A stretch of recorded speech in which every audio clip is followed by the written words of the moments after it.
All right. Let's jump back in.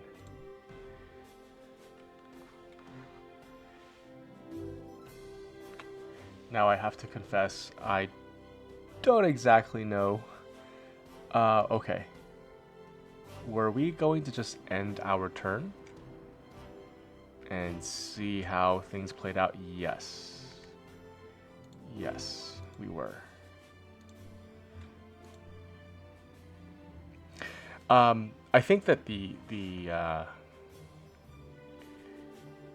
was one thing I forgot to describe last time, which was a mechanic of the sort of initiative and command of these generals. So you see here that McDowell's portrait here, you've got, again, supplies, cohesion, and manpower, and then underneath is a envelope that is colored in beige or white. This means that I'm able to change his commands and his postures, right? So, and last time I said that we'd like to take Manssas, and so I put it into an assault posture and an all-out attack because I want to guarantee our capture. And it's defended by some troops, Manssas is, but not as much as we have. Now, what does this Manila envelope refer to? Well, we are not able to change his orders to assault or offensive. I believe that is the extent of it. I'm not able to tell him to attack, but I can still tell him to move. Hamilton, that is. And that's different from, these guys here. Sorry, no. Let's say these guys. Nope. Where's Scott? There we go. Scott has a white envelope, so I can change his postures, right? And I can order him to do things. But he can't move. Again, because he's locked in this region in DC, and that's denoted by this red banner and this red lock. Hamilton doesn't have that. He can move, but I can't give him those assault orders. And so that, I believe, is what signifies, or rather, what this Manila envelope represents compared to this white envelope. And that's an important nuance, because let's say, for example, that McDowell wasn't here, and I wanted Hamilton to, or rather, I needed Hamilton to move to Manssas and capture it. The only option that I have is that I move him there, and then on the following turn, hope that he has an open envelope, or rather a white beige envelope, and then attack. Tell him to attack. And this is determined. The chances of there being a manila envelope or a beige envelope, I believe, is dependent upon the strategic value of each commander. So you can see here that this is Hamilton has 3. McDowell, I think, has 2. Is that right? Yes.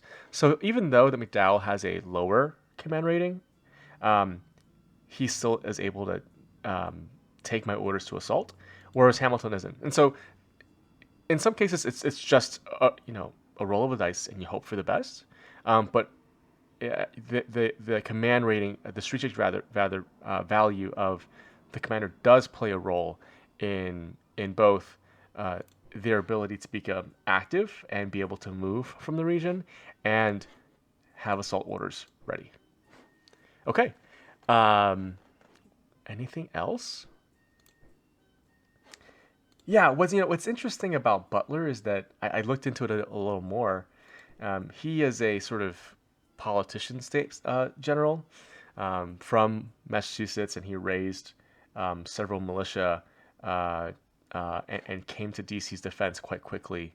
And so he is, uh, he's not very good, right? He's not militarily trained, but he recognized the moment and started training folks back in Massachusetts. And then when things started happening, he moved them quite quickly to DC, and through Baltimore, to support, and quickly gain recognition for pushing, um, um, maintaining order, let's say. So he was then assigned to Fort Monroe, which is where he is now, and then ultimately participated and became the governor, the military governor of New Orleans. And I think that sort of uh, aligns with sort of our plans, which is to move him to Annapolis, have troops gather here, maybe a force of 1,000 combat power, and then move on south to take New Orleans. And he has the trait of a hated occupant. So when he is commanding a stack, this leader applies martial law with extreme severity in any rebellious city he has to pacify. That actually sounds quite good to me. Is that a bad thing? Anyway, so that was a thing I read up on. I know some battles well. I know other battles better. I'm altogether unfamiliar with the action that resulted in the capture of New Orleans and ultimately Baton Rouge, the capital of Louisiana. Okay, let's. I think we end our turn and we see what happens, right? Yeah, let's do it.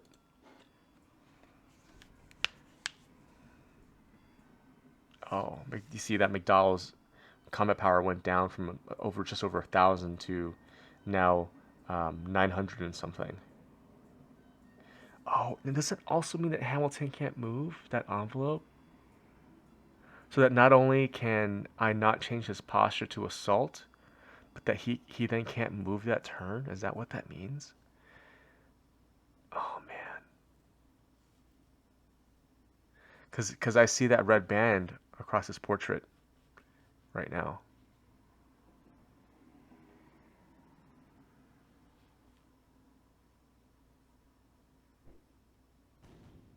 Oh, oh, Mo battle. What's happening? Irvin McDowell, what are you doing?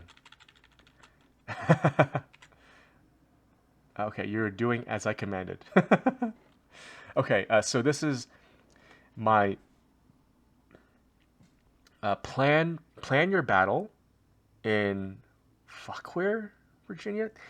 That can't be the way that that's pronounced, and for whatever reason, I am unfamiliar with the name. Um, so this is the battle planner. I referenced this back when we were looking at options, a couple parts ago. Um, you could deactivate this and let the AI resolve how your troops are postured. But I like this. It's interesting. Um, this sort of top deployment, sorry, these top boxes refer to how you'd like to deploy your troops before battle. And so here I have an option to form a mass infantry deployment. This is a long, thin line. This is asymmetric defense. This is preparing to withdraw, and this is balanced. All right, and so you sort of like are able to pick the one that makes the most sense for you in this situation. Here we are attacking Barnardy B. He has just about 6,000 troops under his command. McDowell has over 35,000 under his command, right? And so we've besieged Manassas Junction, and we're assaulting it. And so it wouldn't really make sense for us to for example, to prepare to withdraw. And if I click that, all of these options here. This is the battle plan. So up here is the deployment, how we want to deploy our troops, and then once we do that, once we select the deployment plan, we actually select the battle plan, right? And so if we were preparing to withdraw, we could defend the escape route, delay the battle, or initiate a fighting withdrawal. And again, we're not doing that because we want to assault and capture the forces and put 6,000 Confederates out of the war. And I think maybe an infantry mass and just sort of charge in. That might be the best thing to do, to sort of just shock and awe and overwhelm. Let's see what else is there. Units overlapping, wide spacing, skirmishing. And each of these plans and deployments have different pros and cons. And then the enemy is also able to choose their deployment, right?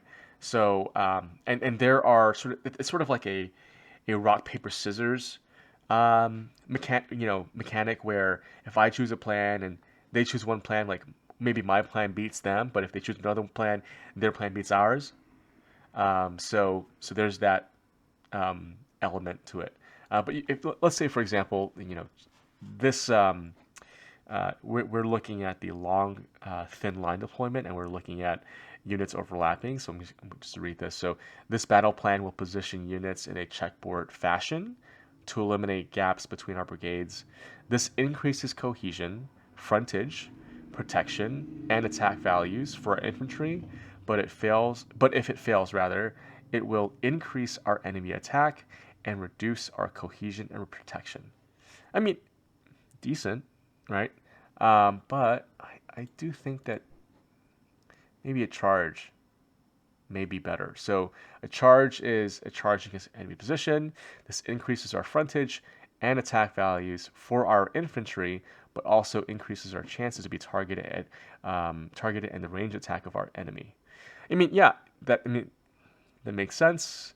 I think that increasing our frontage is important here because we just have such an overwhelming force that increasing frontage would theoretically mean that we're able to flank, right? And so let's say that the enemy with their 6,000 troops can only defend a 1 mile line, right?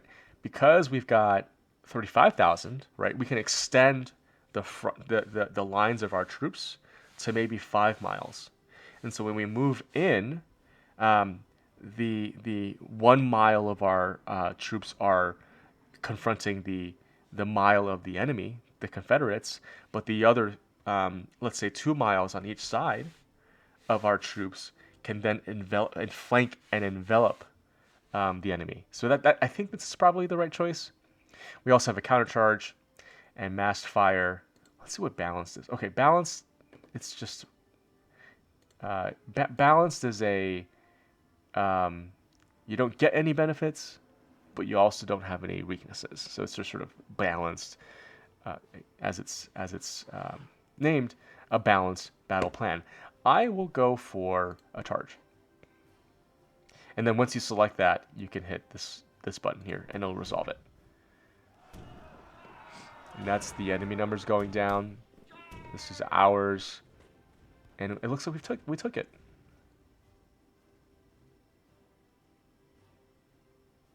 Okay, let's see what happened. Okay, so we had a battle in first Jefferson City. How did that happen? So it seems that the Confederates moved some cavalry to Jefferson City. Oh, probably these cav here. While Nathaniel Lyon was still here. And so because they moved them, they attacked, and we were able to successfully defend ourselves and win a victory. We lost 30 infantry. They lost over 1,000 people. And it looks like our forces did decently. And of course, we took minimal losses and they took quite a bit. Okay, good. Yeah, and they're crossing a river and they were commanded well, but that ain't enough. Okay, what's next? Rolla. Okay. Yeah, and it does look like we were not successful in taking Rolla because Sterling Price moved in at the last, or not the last second, but he was able to come in and support. So I'm going to combine these units and probably withdraw to St. Louis and come back to fight another day because there is a supply depot here, and I don't want the Confederates to be able to use Rolla as a springboard to capture St. Louis or invade across the Mississippi and get into St. Charles and um, Gilead Landing and Quincy, Bloomington, Carrollton. Because this is not very well defended. Of course, we've got Edwin Sumner here, um, but a raid, a Confederate raid up here into Illinois and um, the northern parts of Missouri and even into Iowa could be quite dangerous. So what I think I'll do is I'll consolidate these forces. They're at low cohesion. Sterling Price has decent cohesion. We've lost some guys, so I think that the best course of action is to move them back to St. Louis, and I'll move them by rail, and they will arrive in 2 days. And hopefully, they will, regain cohesion in the next turn, and then as more troops pour in, we can try again and dislodge Sterling Price from Rolla and then burn down the depot there. Okay, so let's just review the battle and see what happened. We definitely lost more, right? We deployed around the same number of troops, but it seems that because we were on the offensive and our troops are not that much better than theirs, we just lost. We weren't able to carry the day. So we lost 1,500 infantry, 700 cavalry. They lost 1,100 infantry and 61 cavalry. So yeah, we definitely lost more. I wonder what their morale is. Can I see that here? I don't know. Maybe I can see that in the atlas. Can I move this? I cannot. Okay, well, maybe I can click that. Nope, that, okay. I will look after. So, we generally did okay, but they just did a little better than us. And sometimes that's all that takes. That is all that takes. So we lost this battle, and that's fine. We will come back to fight another day. And then, okay, we can look at Manssas, but let me look first at the almanac to see if I can see whether it shows the Confederates' morale. Yeah, maybe here. No, that's our current one. Wow. Okay, we lost, I think, morale here. Okay, yeah, it doesn't show. Oh, it does. Okay, so they've got 97 morale, right? So a full 12, 11, 12 points of morale more than we do, and that contributes a lot to the fighting spirit and capability of your troops. If we were dead even, maybe the result would have been different. But they've got more morale than us. They will hold the ground more. They will just perform better. And so I think that I attribute that loss to their better morale. And of course, as we fight this war, I think that more and more we will bring this morale down and bring ours up. That is the goal, at least. Okay, let's look at Manssas. Okay, so we won in Manssas. We were facing a pretty decent general, Bernard E.B. I am not familiar with his record. He was probably a good commander. Oh, good, good, good. Okay, so we took pretty minimal losses with our infantry charge. We lost about 1,000, and they lost a little over 2,000. Did we take it? We have not yet taken it, so they still remain here. It's just that we've captured the countryside. So you'll see here, if I pull Hamilton, well, that's not helpful because this unit's here. But if I just move aside, move them, they're still in Manssas, the region. But you can see here when I hover over this tooltip, um, Manssas is currently besieged, and B's force remains there. They have a combat power of 17, so they are greatly diminished, and I think that will take them next turn. But they still have, I think, so that's 3,000 ish. That's another 1,000. They've still got 4,000 folks in Manassas Junction. It's just that because of this battle, their cohesion has been racked.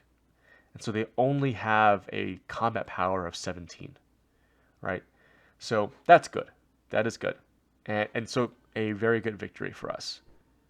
Um, yeah, so yeah, we charged, and we had a balanced deployment. They withdrew, they delayed battle, delay. Yeah. I mean, I would do the same if I was overwhelmed in that way. I think the last thing I'll say is that if I scroll down here, yeah, okay, go back up. Okay, this is important. Again, this red text and this sort of band right here, it denotes that this unit was destroyed. So let's say, for example, that we we all of a sudden say we're good, we're gonna go back to DC, and we're not gonna do anything else to y'all in Manassas Junction. You are free to live. These guys will recover their manpower, they'll recover their cohesion, and they will be able to fight again. These folks, though, they gone forever, right? We have eliminated this unit. They are not able to recruit it back. They are gone. There is no replacement that can replace this. They're gone. And the same can apply to us if we are caught out or a little reckless. There are times when we may lose some brigades and we just won't be able to cover them. Fortunately, the Union is in a much better position to take on those casualties, whereas the Confederacy is not. All right, that was Manassas. We will continue to attack. I think there. I will talk about this later. I want to just move through these messages first. Okay. The Tennessee Secession Ordinance called for the election of congressmen to be held on the same day as the previously scheduled USA congressional elections. On the first Thursday of August, the voters went to the polls and to choose congressmen for either Richmond or Virginia. In the 4 eastern districts, the victors took their seats in the USA Congress. In the rest of the state, the 7 victors took their seats in the CSA Congress. Surprisingly, the losers acknowledged defeat and declined to take vacant seats in Richmond or Washington. That is very interesting. So we're looking at Tennessee here, right? Here are the borders. And apparently back then, we had four districts here that voted for, I guess, Republicans, right? And were seated in Washington. They went to Washington to be a part of the United States Congress. And the remainder, right, they were secessionists, of course. And so they traveled to Richmond to be a part of Richmond's Congress. So they had a bit of a divided, it was a bit divided. Okay. Expiration of the first term. After 90 days, the first volunteer units were mustered out of service and reorganized. President Lincoln increased recruitment and called for 3-year volunteers. Yeah, we need more folks in uniforms. And we have offered a medium enlistment premium to attract new volunteers. Orders have been dispatched throughout the nation and papers posted in most public places. And that means we've got 400 more recruits? Does that sound right? Because our initial amount was 287. 280 went to recruits. We gained 95 from just sort of our passive income of recruits, and then we got another 400. Yeah, presumably from our decision to pay a premium for volunteers. And that makes sense. I would like more troops. I have less money now, but that's okay because I can then recruit folks. Or I'd rather I have more people to recruit from. Okay, I will read these events. And messages, McDowell is active this turn, which is good. Hamilton is not active again, which is not great. What else?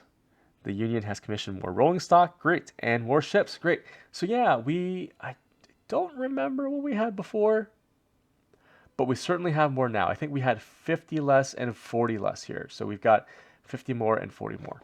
Okay. We are besieging Rolla. Right. Milroy has disengaged.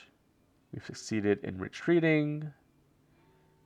Great. We won the battle in Jefferson City. That's good. Our naval patrols have failed to engage the enemy Plymouth Squadron in the American Basin. Not great, y'all.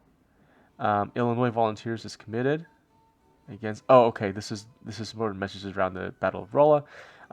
We've lost a battle at Rolla. Okay, cohesion and organization being low. Hamilton's detachment was forced to stop combat.